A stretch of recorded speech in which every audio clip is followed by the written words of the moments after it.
Okay, we are talking business travel now with Luke Bujarski, who's founder of the New York-based research consultancy Luft. Luke is a senior researcher and strategist in the ever-changing area of business travel. And in this session, he'll be looking at how accommodation demand really could change as new technology and economic paradigms, or even paradigms, take root. Thanks so much.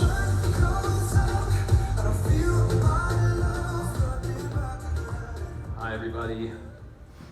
I think you'll be glad that you stuck around for the business travel section. I know this is typically the most boring part of the show, but I promise you that there's a lot of exciting stuff happening in the space that you really have to pay attention to as those that are working in the short-term rental space.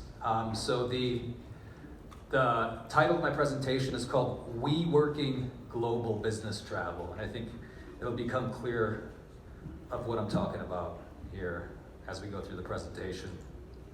By the way, am I the first Yank that has been up here? I believe the gentleman before us was Canadian. We've had, all right, so we got some North America representation. Anyway, is this the future of business travel? I mean, it kind of checks off all the boxes in terms of trends, right? We got the millennial, we got the fitness, we got the wellness, we got the, the well-being, etc. And to a certain extent, this is very much true in terms of technology untethering the new worker from geography in terms of place, right? We basically work from wherever we want these days. It's incredible, it's great.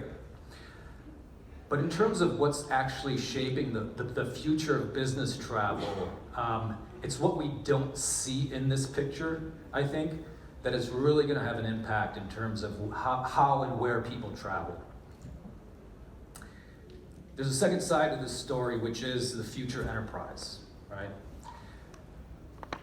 And what we're learning from the research that we're doing, and I think this is very intuitive, is that just like technology has freed up the consumer in terms of where they work, it's also freed up the enterprise in terms of how they source and manage their workforce, their global workforce. The future enterprise, and this is really an imperative across the board here, needs to be agile in terms of its ability to scale up and down based on market demand, market fluctuations, things like Brexit, without incurring heavy cap and operational X in terms of being flexible there. And then also it needs to be distributed in terms of capturing the right talent that it needs to ultimately compete in this very tech-heavy, tech-intensive marketplace that we live in today. So let's look at an example to tell you what I'm talking about here. How many of you read the news about the Amazon New York campus debacle? Anybody see the headlines there? Okay, oh wow, okay, so there was a 2-year-long vetting process that Amazon took on to basically scout out its new second headquarters, right? Where it's based in Seattle, and it was looking for the next big office. And they finally decided on New York, which was supposed to bring in an additional 25,000 new high-skilled jobs into the market. A month after their announcement, they decided to scrap the entire project, just out of the blue. Pissed a lot of people off. And there was a lot of finger pointing at local grassroots opposition, right? Local grassroots opposition that basically said, well, this is because the headquarters was gonna be in a neighborhood called Long Island, Queens, which is right across the river from East River from Manhattan. So they were afraid that it's gonna create the same kind of issues that's happening in Brooklyn with gentrification, affordability, etc. So Amazon, in their official statement, basically said that it was because they felt that the local community couldn't serve them properly or wasn't on board, so they decided to cancel the project. So as a New Yorker, as an analyst firm, we decided to take a look and speak to some experts, do our own analysis to kind of come up with a premise, a conclusion about why Amazon ultimately decided to bail on Long Island, Queens. And what we concluded is that Amazon didn't actually bail on New York. right? It only bailed on this idea of building this massive 25,000 person campus, this fixed cost campus in the city of New York, right? So, and this is just theory on my part and supported by fact. Nobody will actually ever know why New York decided to scrap the Long Island City project, but we surmise that they basically just WeWorked the strategy. And here are the companies that are going to help them do it, right? So it's not just WeWork that is entering into what's becoming known as the flexible office solutions space. This is a very rapidly growing industry. Companies like Regis, which is actually bigger than WeWork, about 4 times the size as WeWork. Notel, which is quickly gaining on WeWork in terms of that same model. And Hana is a relatively new player from the CBRE group, which is a massive real estate company out of the United States that saw the potential in this space and recently launched its own brand of flex space offices, right? So take a good look at these names, because what we could be looking at here are the next big corporate travel buyer intermediaries. So the rise of flex, so I know that the word co-work is the one that you typically associate with this, but it's quickly becoming something very, very different. We can attribute the growth of we'll call it co-working for now, and it's been astronomical since 2010. We've seen probably about a 6x growth rate in terms of the amount of office space, square footage wise, at least in the United States and in Europe and Asia, it's the same thing in terms of that's going to shared services versus your traditional kind of office build out, right? And there are 3 kind of general factors that led to this. There's the rise of the independent workforce, right? The gig economy as a result of post-recession era. The explosion of startups that we saw as a result of Internet 2.0, mobile computing, cloud computing, everything that we see here today. And then lastly, and more recently, it's really been the enterprises, the massive global companies, the likes of Amazon, all the financial companies, a ton of different players that are turning on to the flex office model. Here's a quote from a VP of research at JLL, is a real estate company. Flexible work is not just a passing trend, it's woven into the fabric of the future of work, right? So, and here we see some data that shows that actually the makeup of these co-working facilities is becoming much more corporate. This is actually quite old. This is 2007. In co-working flex space standards, this is quite old. 2017, we saw that about 12% of the total workspace globally was made up of larger companies. This number is probably more like 30% now. So about 30% of WeWork's membership base is actually corporate right now. Is it clear why this is a value add to big corporations? No. So the idea is that they don't need to build out that heavy infrastructure. They can just rely on these companies to basically take care of all of the office space needs that they have. And we'll get into that here in a second. So WeWork is the company that basically has captured everybody's imagination in terms of what all this is about. And there are kind of 3 things that have really turned corporates on to the WeWork model versus the flex space model, which is a little bit different. The WeWork model, in terms of this idea of corporate or a corporate culture as a service, right? That WeWork is more than just office solutions. It's a place where people go to work. You're part of the community. There's a lot of cross-pollination in terms of skills sharing and idea sharing, et cetera, et cetera. That's part of the marketing behind WeWork. The second part of this is the fact that WeWork was able to scoop up prime real estate in key urban areas. They kind of caught that market wave at a perfect time, right? It's the likes of Regis. The difference there is that Regis basically, they weren't really focused on those prime assets in terms of the key urban areas. Where WeWork kind of hit a low, ramped up in 2010, really caught all the awesome, spaces in Manhattan and Brooklyn and obviously in London. Both, I think in London, I know in New York and in DC, and I think in London, WeWork is actually the largest corporate office leaseholder in those three cities. And the reason why WeWork has been able to is scaling so fast, is the fact that corporates are starting to move in to the WeWork. So it's no longer just for startups and independents. Entire teams of corporations are moving into these WeWork spaces. So right now, the membership base is around 400,000, a little bit over, probably like 450 right now. They're adding new locations pretty much by the week. They're hiring an additional 3,000 employees this year to scale that up. And our projections show that by the end of this year, the WeWork community is going to be roughly 800,000 members, right? And this is actually smaller than Regis, which has roughly over 2 million members within their group, right?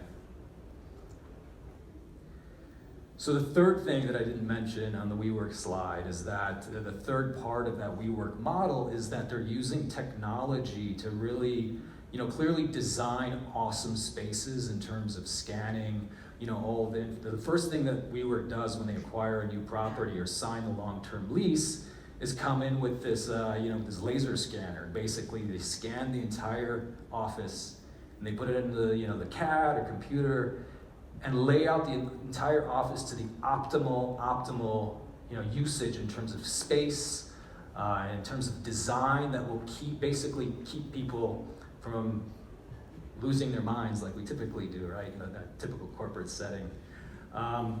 But the second part of the technology aspect here that's getting really interesting, I think, is the ability to actually build the communities within the WeWork membership base. So there's a recent new application that WeWork came out with it's a big priority for the company right now, is the WeWork app. And one of the new functionalities it came up with is this skill sharing feature, where basically those that are part of the WeWork membership base can actually post jobs and post their skills for WeWork member community only. Right? So it's just a job skills act. But you can imagine, if you contextualize this, let's say for an incoming freshman engineer, computer scientist coming out of one of the top universities in London, all they really need to do is buy a hot seat at a WeWork, plug into the WeWork app, and they all, assuming that things are going well with the economy, etc., are just going to get scooped up into a smaller company or a larger corporation that is housing not only that particular WeWork space, but across the entire WeWork network, right? So the corporates obviously love this because there's this entire pool of talent in these smaller organizations, these startups that are getting built out, that occupy the WeWork spaces, freelancers, etc., that they can tap into. And granted, this is still very new. They just recently came out with this application just a couple of weeks ago. So I think this is still very much early days in terms of what WeWork will do on the technology side in terms of building its community. And this is where scale comes in. This is where it starts to get interesting, because if you think about it, WeWork with the mobile app is starting to become this entity, so to speak. So it's not just office space as a service anymore. It's becoming a company in its own right. It's becoming what we've labeled as flex space, part of the flex space outsourcing industry, right? But if we think about what WeWork will be in terms of numbers, membership base, by the end of this year, 800,000, that's roughly, I'm gonna do the math here, about I don't know, Booking Holdings, 20, I'm going to do it wrong. So 22,000 employees as of this year, times 8, think about that in terms of WeWork, 800,000 by the end of this year. So think about what WeWork can do with that scale in terms of things like corporate buying, right? Negotiated rates for hotels, negotiated rates for flights on behalf of their customers, because this space is getting increasingly competitive in terms of, Regis competing, all these new players coming in. What's going to end up happening is that the likes of WeWork are going to need to basically continue to add value into the equation. I think that one of the things they're going to start to do is really start to negotiate for these groups on their behalf, on behalf of the WeWork community.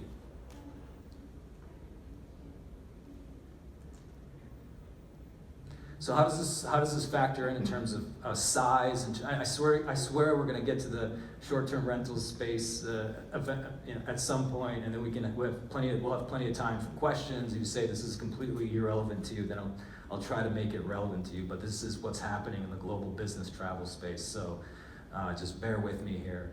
But this is what we know in terms of the opportunity in terms of business travel. Well, this is 2017, so this number is even larger now. 1.33 trillion global travel spend. That's air and hotel. The big markets, China, the United States. These are actually the top 5 markets. I think the UK made it in, right? 62% of all business travel comes from these 5 markets, according to the GBTA. So this is where the opportunities is. So how do we factor that in terms of what's happening with this space, with this flex offices outsourcing space now? Well, we did our calculations, and right now, and this is just a US example just to get some baseline figures in terms of size, but as of now, roughly 6% of the office workforce in the United States is within flexible offices. So that amounts to roughly 2.1 million people.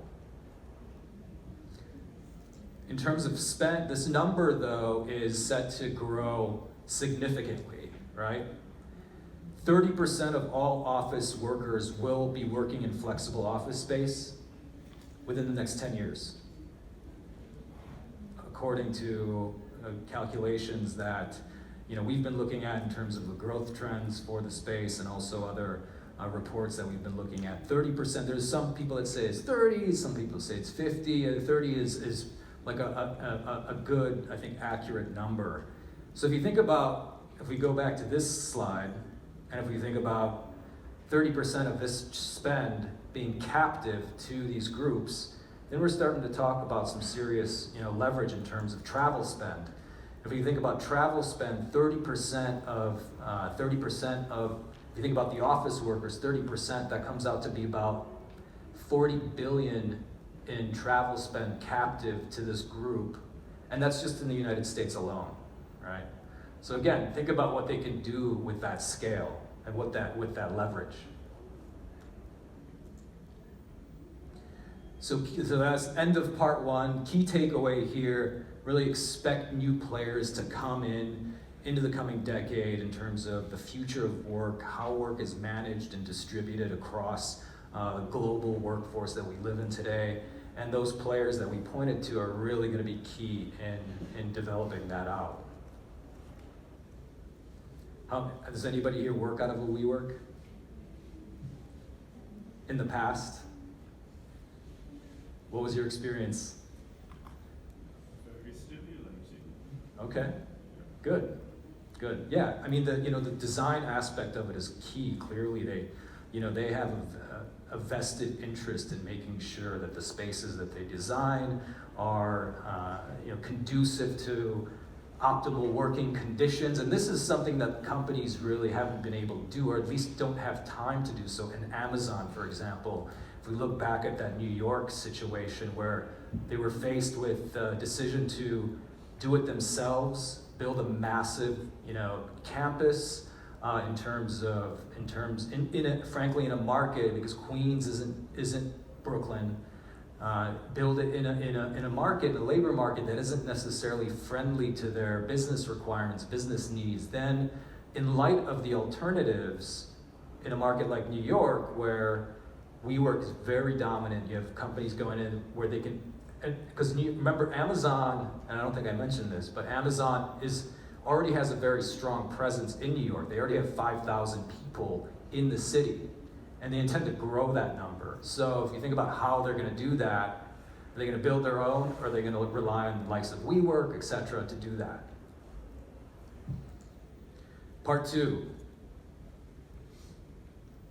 Co-working, co-living, right? There's something going on there with these two things. So I'm calling it this part the co-live evolution, because it's still very much a story in the making. I know that London is a very hot market in the co-living space. Does anybody live in a co-live right now? We'll get to the model. It's a very different thing. It's hard to get a lot of us to wrap our heads around in terms of this alternative way of living. But there is a common denominator between co-living and co-working, right? And basically, what it is that you're removing the tenant, the person that occupies the space, out of the leasing equation. Right? So for WeWork, a company, what it does, WeWork takes on long-term leases, and the companies come in and instead of signing a 10-year lease, they might sign a 1-year lease, and that's much easier for them. That's why it's called flexible real estate, because the corporation can come in for a year, pay, and WeWork takes on the risk in terms of the leasing situation, etc. The same thing goes with co-live, where you have these scenarios where you have these homes that have these companies that are coming in and basically scooping up prime multi-family residential units and converting them into these co-live, co-work situations where all you have to really do is move in and pay. And it's getting more flexible, but you sign that lease, you have everything what you get is everything included with that. So you don't, every time you move, probably how many times have people moved in their life, right? If you think about the number of times that you had to buy a new toaster, or that you had to buy, new appliances, all that stuff is actually taken care of within this group. So the collective is a big one here in the UK. There are companies like Ollie, and the models are very different. I'll get to that in a second here in terms of the quality, in terms of in terms of the level of accommodations that you get. There's like the micro housing, which is really all about jamming as many people in and utilizing those same concepts in terms of design to keep people in. And this is very much an urban phenomenon. 70% of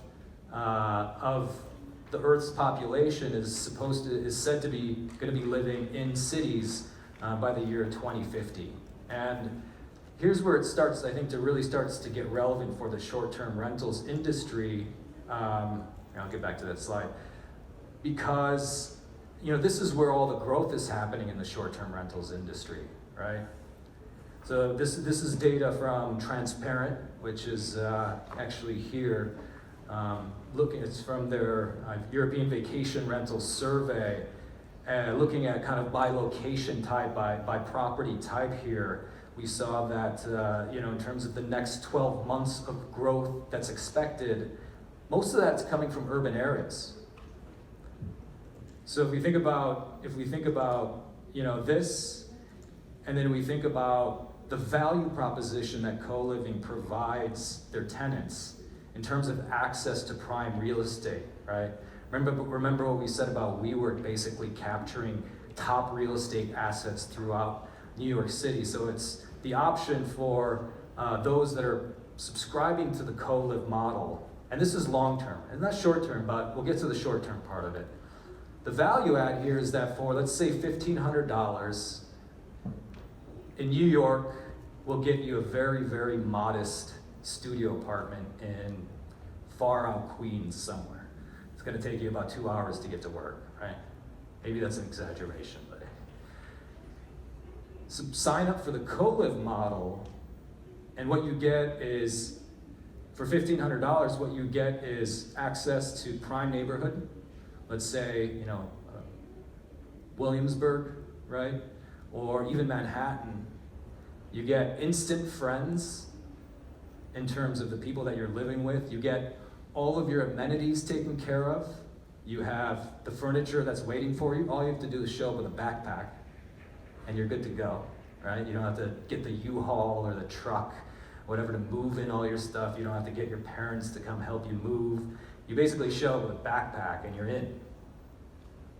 That same price. So that's where the value add starts to really come in for the user. Saw that?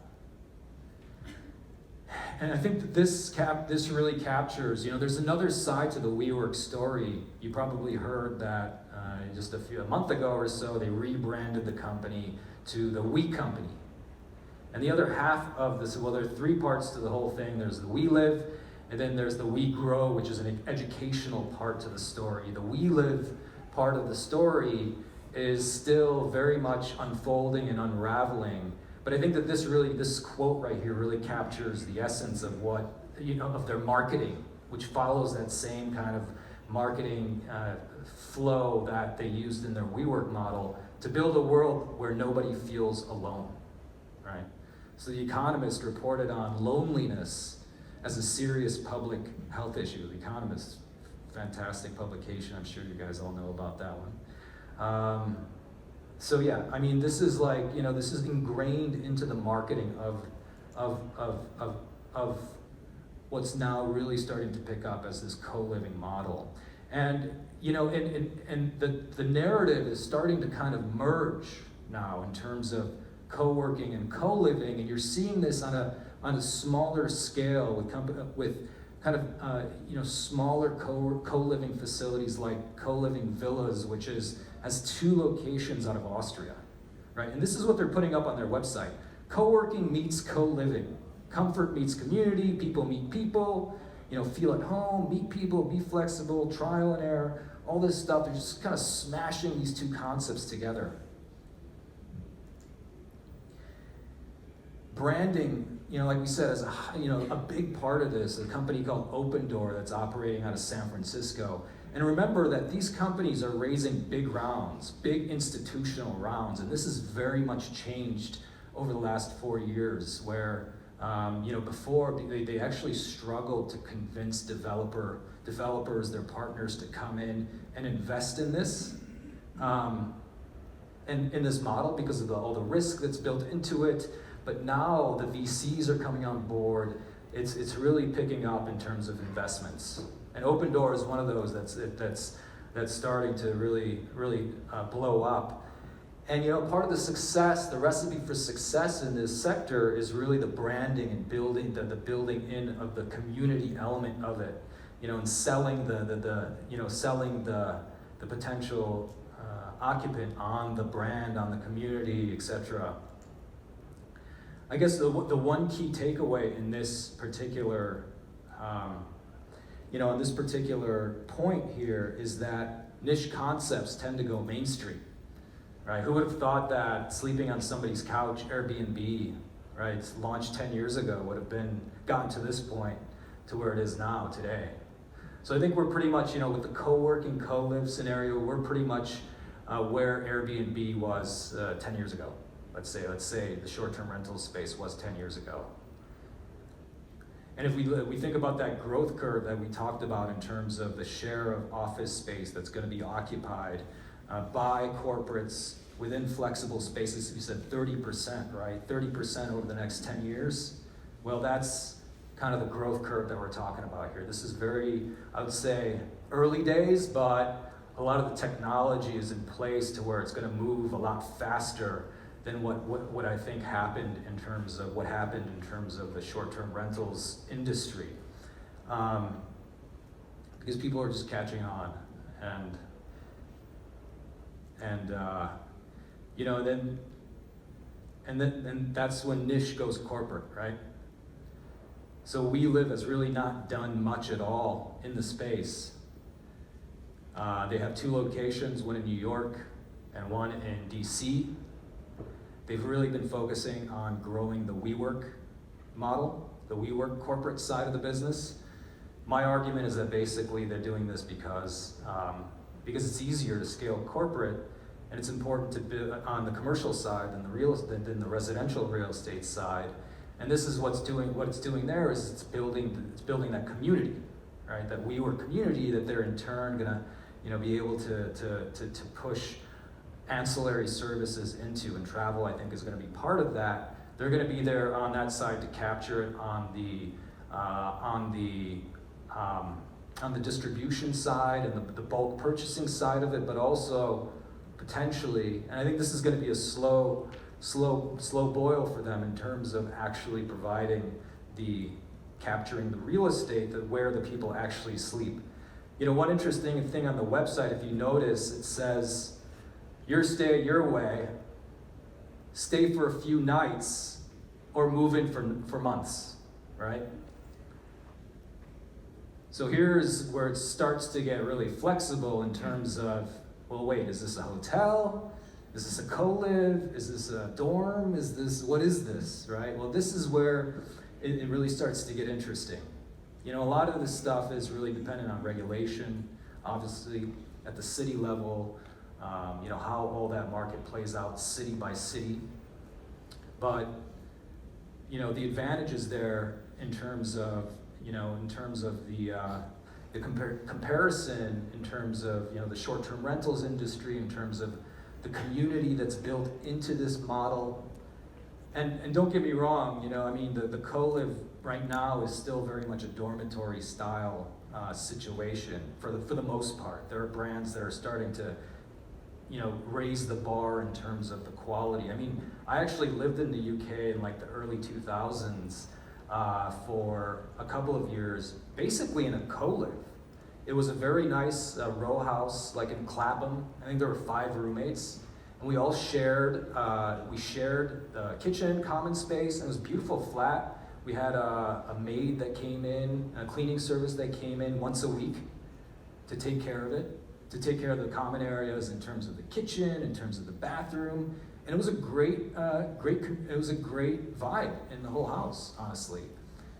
The only problem, it's funny because the only issue with that experience that I had was that Elias, which was the one tenant that actually lived on the bottom floor, he held the lease, or he was, I don't know if he held the lease, but he was kind of like the paternal, actor in the whole thing. And he was like always kind of like, and maybe it was a good thing actually in terms of him clamping down on, things around the house, etc. But when you start to think about like the ownership model here, starting to change, where you remove that person from the lease, from the leaseholder, from the space, how is that going to impact, the quality of the experience? How is it going to impact the overall, the overall model? And I think this story is still very much getting written, in terms of how this is all going to play out.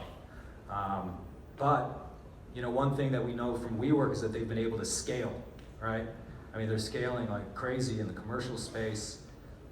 It's gonna be much harder in the residential, but nevertheless, I think that there's an opportunity there. So I think that when we're thinking about business travel as an industry, we kind of look at it this way, right? Leisure, right? It's this idea where we're mixing business and leisure, and people are kind of taking a few days on either the front or back end of their business trip, and I think that's very much true, and it's going to continue to hold true. But I think this paradigm, this kind of view, this paradigm is a little bit two-dimensional, so to speak, in terms of what could potentially happen over the next 10 years, particularly as these players start to come in. I don't know how it's gonna play out. But yeah, I think it's, again, this is a story that's being written right now, but I think it's definitely going to have an impact on how people travel for business, how people run their spaces in terms of hospitality. Is it going to be, homes are converted into hotels, hotels were converted into homes? Are you going to have residential units built into the commercial space? I know it sounds absolutely crazy right now from the regulatory perspective, standpoint that we're in right now, but how that plays out could very well be quite different, as these new models kind of come into play. Again, cities also, they kind of run the risk in terms of becoming these very weird places to live, as a result of a lot of this stuff. How are local planners going to deal with this stuff? Deal in terms of quality of life, in terms of maintaining London as a great place to live. A lot of these questions. I mean, as we're seeing right now, it's keep maintaining the status quo. I think it's going to be very difficult. There's going to be a lot of big challenges and opportunities too to really disrupt the urban rental space. And I think business travel is really going to be a key component of this. Especially when we see these corporates start to move into the co-work, co-live scenario. So it's very interesting times that we live in. And I think for the short-term rentals industry then, and I think that you'll probably have your own conclusions here. I would love to chat with you about it in terms of takeaways from what's happening in the business travel space. Think about design forward in terms of branding, in terms of the overall experience. And I'm sure these are probably some issues that you're already dealing with in terms of the scale as the short-term rentals industry consolidates and brands start to scale. Maybe look to the co-live model, and they'll probably look to you in terms of ideas on how to brand, etc. Is it all inclusive in terms of everything that you need? I'm actually staying at an Airbnb here in London, and I was shocked to find out that they don't provide towels. So I had to go to the, I don't know where it was, to the Asda or no, to the Sainsbury's to go grab a towel, So it's obviously all inclusive. Common spaces, where do common spaces play into this model in terms of business travel and corporate travel specifically for meeting spaces, that kind of stuff. It's clearly one thing that's kind of missing out of the short-term rentals equation in terms of common spaces. And then networked in terms of how do you leverage scale to sell additional products and services to that group and to build this certain element of community into the branding of the product. So that's it. So hopefully you enjoyed that. Hopefully it wasn't the boring part of the day. So thanks so much. Open it up to questions. Thank you so much, Luke. Yes. Thank you, Bujarski. You can stay on stage. Sure. Does anyone have any questions for Luke? Nearly saw a hand going up there, but I think it was a scratch. Makes sense. Gentleman here. No, it's fascinating stuff though. I'd just like to ask you, you say it's early days really, for this co-living, co-working philosophy. When do you think it could become mainstream in the way that Airbnb has, for example? Oh, that's a good question, and we're working on some numbers right now in terms of the VC dollars that are flooding into it, and we'll expect a report on the Luft.net website early next week in terms of what coming from the VC side of the equation. But I think that there's so many factors. Clearly, a lot of it is going to be cyclicality in terms of the economy. This is the model hasn't yet gone through a full economic cycle, so there's really no way of knowing how it's going to react on the co-live side of the equation. On the co-work side, I think that Regis, they had serious issues with they actually declared bankruptcy twice throughout their lifetime as a result of cyclicality in the economy. And I think that these companies are now starting to take measures to make them more resistant in terms of impact. The big one is clearly the corporates coming in instead of just small startups and freelancers that tend to get axed when things kind of go south. The corporates are giving them additional padding in terms of sustainability, but also these value add services that they're creating. You know, partnering with brands, cross-selling the community with different elements. You know, WeWork could very easily become the next big corporate travel buyer intermediary, right? Slap a travel app into the app, and then, well, there you go. So there are a lot of ways that these companies can leverage